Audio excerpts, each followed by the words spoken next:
दोस्तों आज का जो एपिसोड होने वाला है वो एपिसोड इस पूरे शो में अब तक का सबसे बड़ा और खतरनाक एपिसोड होने वाला है। इस एपिसोड में आपको कुछ ऐसा पता चलेगा जिससे ये शो नेक्स्ट लेवल पर पहुंच जाएगा। तो बिना देरी किए शुरू करते हैं इस एपिसोड को। तो दोस्तों फ्रॉम में अभी तक आपने देखा कि फातिमा ने अपने आपे से बाहर होकर उस बेचारी औरत को चाकू मार दिया, जिससे वो बेचारी औरत मारी जाती है। अगले ही पल वहाँ पर एलिस आया, जिसने तुरंत ही फातिमा को वहाँ से चलने का बोला। यहाँ ब्रैड जब जूली को ड्राइविंग सिखा रहा था तब उसने देखा कि वही कीड़े ब्रैड को लगातार तंग करते आ रहे हैं, वो कीड़े ब्रैड को नजर आने लगे और फिर ब्रैड तुरंत ही जंगल में पहुंच जाता है। यहाँ जब जिम जंगल के अंदर अपनी पत्नी तबिथा से बातें कर रहा था तभी तबिथा ने कहा, मुझे यहाँ पे कुछ ठीक नहीं लग रहा, मुझे लगता है कि मेरा और विक्टर का कोई ना कोई रिलेशन जरूर है। यहाँ हम देखते हैं विक्टर को, जिसने अपने पिता को अपने साथ लिया और मॉन्स्टर्स की गुफा के अंदर चला जाता है। वहाँ पर उन्हें वही डॉल दिखाई दी जो डॉल जब से विक्टर इस जगह पे आया है वहाँ पर हर रोज सपने में वो डॉल विक्टर को दिखाई देती है। तुरंत ही विक्टर ने उस डॉल को उठाया और अपने साथ टाउन में ले गया। लेकिन दोस्तों विक्टर को ये बात बहुत ज्यादा तंग कर रही थी कि जब भी ये डॉल विक्टर को दिखाई दी तो ये डॉल कुछ ना कुछ विक्टर को जरूर बताती है। अगर ये डॉल ना बोले तो समझो कुछ ना कुछ बड़ा होने वाला है। फिर सीन शिफ्ट होता है एल्जिन पर, जिसे लगातार वही चुड़ैल या कह लो कि वही बूढ़ी औरत फातिमा के बारे में उकसा रही थी। वो बूढ़ी औरत एल्जिन को एक बेसमेंट के अंदर लाती है, जहाँ जाते ही एल्जिन को एक खुफिया कमरा दिखाई दिया। अब एल्जिन उस खुफिया कमरे का क्या करेगा ये हमें अब जाके पता चलने वाला है। यहाँ हम देखते हैं बॉयड को, जिसने फातिमा को टाउन वालों और कॉलोनी हाउस वालों की नजरों से छुपाकर जंगल में मौजूद एक लकड़ी के घर में ला दिया। बॉयड ने कहा, चलो अब बताओ तुमने आखिर उस औरत को मारा तो मारा क्यों? फातिमा बेचारी रोते हुए बार बार ये कह रही थी, देखिए मेरी गलती नहीं है, या शायद मेरी गलती है भी, लेकिन प्लीज मुझे कुछ भी समझ नहीं आ रहा, मुझे लगता है मैं पागल हो जाऊंगी। फातिमा की ये सारी हालत देखने के बाद बॉयड फातिमा को कहता है, तुम्हें इस पत्थर की मदद से आज की रात यहीं पे गुजारनी होगी, हो सकता है तुम्हें अगला हफ्ता या अगला महीना इस लकड़ी के घर में गुजारना पड़े। जिसे सुनकर फातिमा फूट फूट कर रोने लगी और उसने कहा, प्लीज बॉयड मुझे छोड़कर मत जाइए। लेकिन बॉयड को पता था अगर फातिमा कॉलोनी हाउस या टाउन के किसी भी आदमी के साथ रही तो फातिमा उसे हर्ट कर सकती है। इसीलिए बॉयड ने तुरंत ही फातिमा के सामने पका हुआ खाना लाया, जिसे देखकर फातिमा तुरंत ही पीछे हो जाती है और बॉयड से कहने लगी, प्लीज इसे अपने साथ ही ले जाइए, इसकी स्मेल से मुझे उल्टी आती है, पता नहीं क्यों, लेकिन मुझे कुछ भी ठीक नहीं लग रहा, मेरी सलाह मानिए तो एलिस को बताए बिना ही आप मुझे गोली मारकर ये किस्सा यही खत्म कर दो। जिस पर बॉयड फातिमा को सहारा देता है और उसे कहता है, फातिमा चाहे जो कुछ भी हो जाए तुम्हें यहाँ से बाहर नहीं आना, मैं वापस टाउन में जा रहा हूँ ताकि वहाँ पर जो कुछ भी हुआ है उसे संभाल पाऊँ, और प्लीज तुम भी अपने आप को संभालो। इतना कहकर बॉयड वहाँ से बाहर आ जाते हैं। यहाँ हम देखते हैं टाउन का सीन, जहाँ पर जिम और तबिथा जंगल से फाइनली वापस आ चुके हैं और जेड भी अब उनके साथ वापस अपने बार में आ जाता है। उसने देखा कि विक्टर के पिता डेविड अब जेड के कमरे से बाहर आए हैं। जेड ने कहा, देखिए आप चाहे तो यहाँ पर रह सकते हो, लेकिन डेविड कहता है, नहीं नहीं बेटे, ये बार तुम्हारा है और मैं नहीं चाहता कि मैं तुम्हें डिस्टर्ब करूं। इतना कहकर वो वहाँ से जाने लगे। तभी जेड उन्हें शराब ऑफर करता है और कहता है, आप जब चाहे जितनी देर चाहे यहाँ पर रुक सकते हैं। दोस्तों सीन शिफ्ट हुआ और हम देखते हैं जेना को, जो कॉलोनी हाउस जा रही थी, लेकिन तभी कॉलोनी हाउस का एक आदमी उस बूढ़ी औरत की डेड बॉडी को देख लेता है। उसने तुरंत ही जेना को कहा, जल्दी से यहाँ आ जाओ, और जेना भी भागकर उसके पास चली जाती है। यहाँ हमने देखा एल्जिन को, जिसके कैमरा ने अब अपने आप ही एक फोटो खींच ली। दोस्तों उस फोटो में क्या था ये भी हमें आगे चल के पता लगने वाला है। यहाँ हम देखते हैं जूली को, जो हॉस्पिटल के अंदर ब्रैड के पास आती है।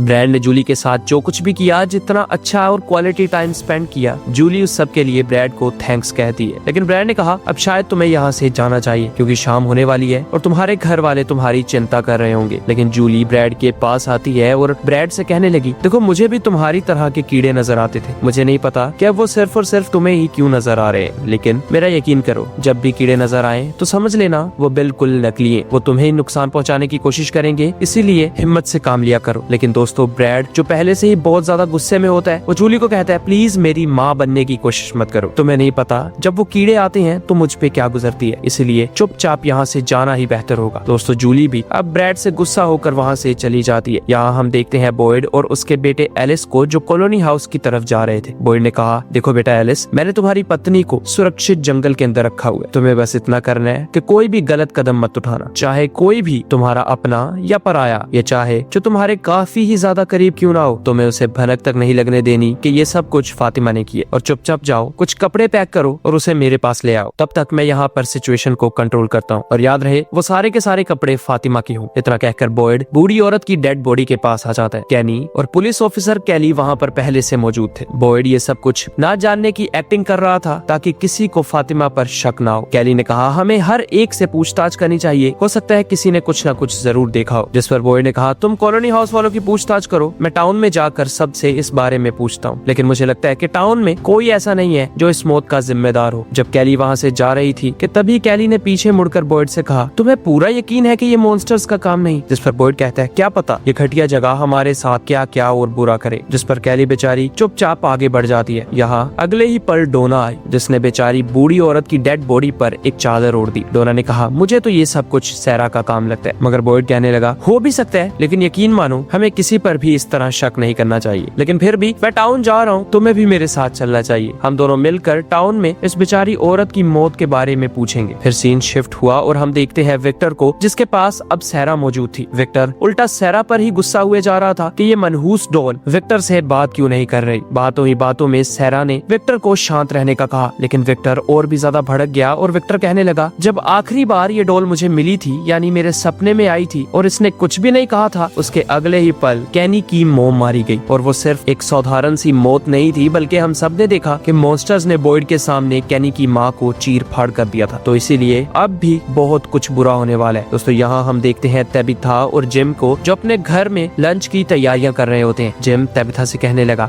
देखो अगर तुम्हें लगता है कि तुम्हारा विक्टर से कोई रिलेशन है तो तुम खुद ही विक्टर को यहाँ पे बुलाकर या उसके पास जाके क्यों नहीं पूछ लेती। जिस पर तबिथा जिम को कहती है देखो जिम अगर तुम्हें हम पर शक है तो प्लीज ऐसी बात नहीं है। मगर जिम कहता है मुझे भी तुम पे पूरा यकीन है कि तुम ऐसा काम नहीं कर सकती, लेकिन हो सकता है कि विक्टर से बात करने में हमारी कोई हेल्प ही हो जाए। दोस्तों उनकी बातचीत चल ही रही थी कि अगले ही पल उनके घर सैरा आ जाती है। सैरा विक्टर की हालत को तबिथा के सामने रखकर कहने लगी मुझे लगता है कि हमें विक्टर की हेल्प करनी चाहिए। विक्टर इतने ज्यादा गुस्से में है कि वो कोई ना कोई बुरा काम कर देगा। और इसी के साथ वो सीन भी कट हो गया। दोस्तों अगले ही पल हम देखते हैं हॉस्पिटल का सीन, जहाँ पर एल्जिन ठीक उसी जगह पर मौजूद था जिस जगह पर हॉस्पिटल वालों ने सभी दवाइयों को रखा हुआ है। वो कुछ दवाइयों को छेड़छाड़ कर रहा था, लेकिन तभी वहाँ पर ब्रैड आ जाता है। ब्रैड ने एल्जिन से कहा तुम्हें अगर कुछ चाहिए तो कुछ ही देर में क्रिस्टी और जेना हॉस्पिटल में आ जाएंगी, उन्हीं से ही ले लेना। खुद छेड़छाड़ करोगे तो ये किसी के लिए भी अच्छा नहीं होगा। दोस्तों एल्जिन वहाँ से जो कुछ भी लेने आया था फिलहाल के लिए वो वहाँ से कुछ भी नहीं ले जाता, लेकिन अगले ही पल ब्रैड ने एल्जिन पर ज्यादा ध्यान नहीं दिया। ब्रैड तुरंत ही अपने रूम में चला जाता है और पीछे से एल्जिन को मौका मिला और एल्जिन सभी दवाइयों में से एक IV सेट निकाल लेता है, जिससे कोई इंजेक्शन वाली ड्रिप या ब्लड को आप किसी की बॉडी में इंजेक्ट कर सकते हो। इससे वो क्या करने वाला है ये हमें आगे चल के पता चलेगा। फिर हम देखते हैं सैरा को, जिसने तबिथा को विक्टर के पास लाया और कहा हमें इसकी मदद करनी होगी। विक्टर ने तुरंत ही डॉल को उठाकर तबिथा के ऊपर रख दिया। विक्टर कहते हैं देखो तबिथा तुम्हें इसके पास बैठना होगा, तुम्हें कुछ भी करना होगा, लेकिन ये डॉल बोलनी चाहिए। अगर ये डॉल बोलती है तो समझ लेना हम जरा से सेफ है। लेकिन दोस्तों तबिथा को ये सब कुछ नॉनसेंस लगा। तबिथा ने विक्टर को कहा विक्टर मुझे तुम्हें एक और चीज भी बतानी है। देखो मुझे सपने में कुछ लाल पत्थर दिखाई देते हैं, वो पत्थर हर बार एक ही तरह के होते हैं। और तो और ये सपना जेड को भी आता है। जेड ने तो उन पत्थरों को असलियत में भी देखा था। मैंने उन पत्थरों पर तुम्हारा और मेरा नाम इकट्ठे लिखे हुए देखा। अब इस चीज का क्या मतलब है ये मुझे नहीं पता। दोस्तों विक्टर को भी इस बात के बारे में भनक तक नहीं थी कि आखिर इन सब का क्या मतलब हो सकता है। और फिर वो सीन भी कट हो गया। हम देखते हैं जूली को, जो अब हॉस्पिटल से फाइनली अपने घर आ चुकी थी। वो अपने भाई ईथन के पास आती है, जो बेड के पास बैठा होता है, क्योंकि उसे पता चल चुका था कि यहाँ आने से पहले मॉम और डैड डाइवोर्स ले रहे थे। इसीलिए जूली ईथन को हौसला देती है और कहती है हमें हिम्मत से काम लेना होगा। फिलहाल मॉम और डैड के तलाक से बड़ी बड़ी प्रॉब्लम्स हमारे सामने है, इसीलिए सब कुछ ठीक हो जाएगा, तो प्लीज इस तरह मत बैठो। अगले ही पल हम देखते हैं जिम को, जो तुरंत ही जेड और डेविड के पास बार के अंदर जाता है। जिम ने कहा तबिथा बता रही थी कि तुम्हें ठीक उसी तरह के पत्थर दिखाई दिए जिस तरह के पत्थर तबिथा ने अपने सपने में देखे। लेकिन जेड कहता है मैं उस बारे में बात नहीं करना चाहता। जिम ने कहा तुम्हें उस बारे में बात करनी होगी, क्योंकि तुम्हारी वजह से मेरी पत्नी बहुत स्ट्रेस ले रही है। दोस्तों ये बातें सुनकर जेड बहुत ज्यादा भड़क गया। जेड ने कहा तुम्हें नहीं पता कि मैं कितनी ज्यादा स्ट्रेस ले रहा हूँ। मुझे हर जगह अजीब अजीब तरह के विजन्स आते हैं, तो प्लीज तुम तो मुझे मत ही समझाओ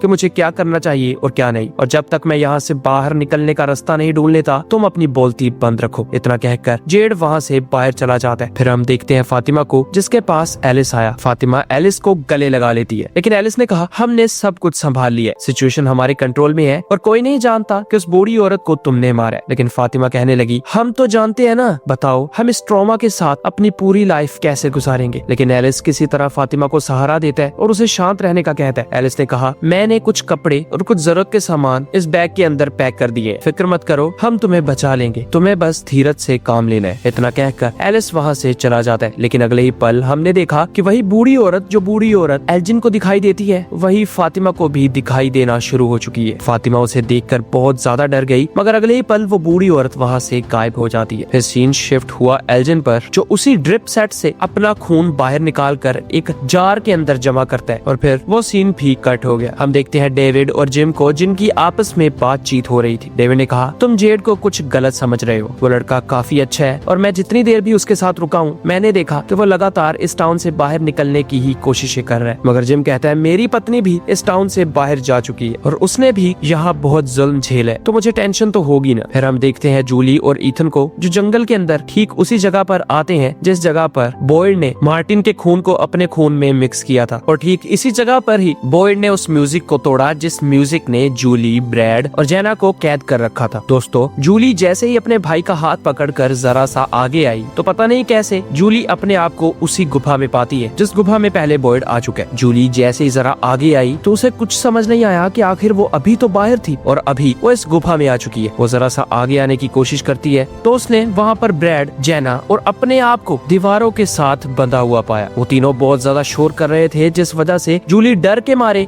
अपने कानों पर हाथ रख के नीचे बैठ जाती है। लेकिन अगले ही पल हमने देखा कि जूली ये सब कुछ सिर्फ और सिर्फ इमेजिन कर रही थी और उसे लगातार दौरे ही पड़े जा रहे हैं। ईथन को कुछ समझ नहीं आता कि अब वो क्या करे, लेकिन वो वक्त रहते जंगल से बाहर टाउन की ओर भागता है ताकि अपनी बहन के लिए जरा सी मदद आ सके। दोस्तों, यहाँ पर हमने देखा विक्टर को, जो अब तैबिथा और सैरा को बताता है कि अब इस चीज का कोई फायदा नहीं है, कि हम जितनी भी कोशिश कर लें ये डॉल नहीं बोलने वाली, अब हमारे साथ बहुत ही कुछ बुरा होने वाला है। मैं तो चाहता हूँ कि हम सब लोग इस बारे में हर एक को बता दें ताकि सब लोग एक बार तैयार हो जाएं कि यहाँ कुछ भी हो सकता है। फिर सीन शिफ्ट होता है कॉलोनी हाउस में, जहाँ पर केनी और कैली दोनों एक एक करके हर एक से पूछताछ कर रहे थे, लेकिन किसी ने भी उस औरत के मर्डर के बारे में कुछ भी नहीं देखा, जिस वजह से सुबह से लेकर शाम तक इन्वेस्टिगेशन करने के बावजूद भी उन दोनों के हाथ कुछ नहीं लगता। दोस्तों, यहाँ हम देखते हैं एलिस और बॉयड के दरमियान एक फाइट का सीन, जहाँ पर एलिस लगातार बॉयड को कहता है, हमें फातिमा को किसी सेफ जगह पर शिफ्ट करना होगा। आज फातिमा की पहली रात है, हो सकता है कि वो मॉन्स्टर्स फातिमा को बहला फुसला कर अपने साथ ले जाएं। फातिमा की जान को खतरा है, इसलिए हम उसे चर्च की बेसमेंट में रख सकते हैं। लेकिन दोस्तों, बॉयड अभी एलिस को चुप रहने का कहता है। उसने कहा, एलिस तुम्हें धीरज रखना होगा, वरना तुम बना बनाया काम बिगाड़ दोगे। उन दोनों की बातचीत चल रही थी कि तभी वहाँ पर डोना आ जाती है। डोना ने तुरंत ही बॉयड और एलिस को झगड़ते हुए सुन लिया, इसलिए डोना बॉयड को कहती है, देखो हमें फिलहाल शांति से काम लेना होगा। लेकिन उस बेचारी को क्या पता कि टाउन में हालात काफी ज्यादा खराब हो रहे हैं, सब कुछ उनकी सोच से भी परे है। फिर सीन शिफ्ट होता है और हम देखते हैं कैली और कैनी को, जो टाउन के अंदर आ रहे थे। तभी उन्होंने ईथन को भागते हुए देखा, जो उन दोनों से कहता है कि जूली को दौरा पड़ा है, जल्दी से उसके पास जाओ। यहाँ हम देखते हैं जूली को, जो डर के मारे अभी भी उसी गुफा में बैठी थी। जूली ने जैसे ही ऊपर देखा तो अब वहाँ पर जूली, जेना और ब्रैड तीनों गायब हो चुके थे। वो यहाँ वहाँ देखती है, लेकिन वहाँ पर उसे और कोई नहीं बल्कि मार्टिन दिखाई दिया। वो डर के मारे मार्टिन के पास आने लगी तो मार्टिन उसको कहता है, तुरंत ही ये रस्सी नीचे चिमनी में फेंक दो। दोस्तों, ये वही सीन था जो सीन पहले हमने बॉयड को सैरा के साथ जंगल में एक खोखले पेड़ पर जाते देखा था। जी हाँ दोस्तों, जब बॉयड सैरा के साथ जंगल में होता हुआ खोखले पेड़ में गया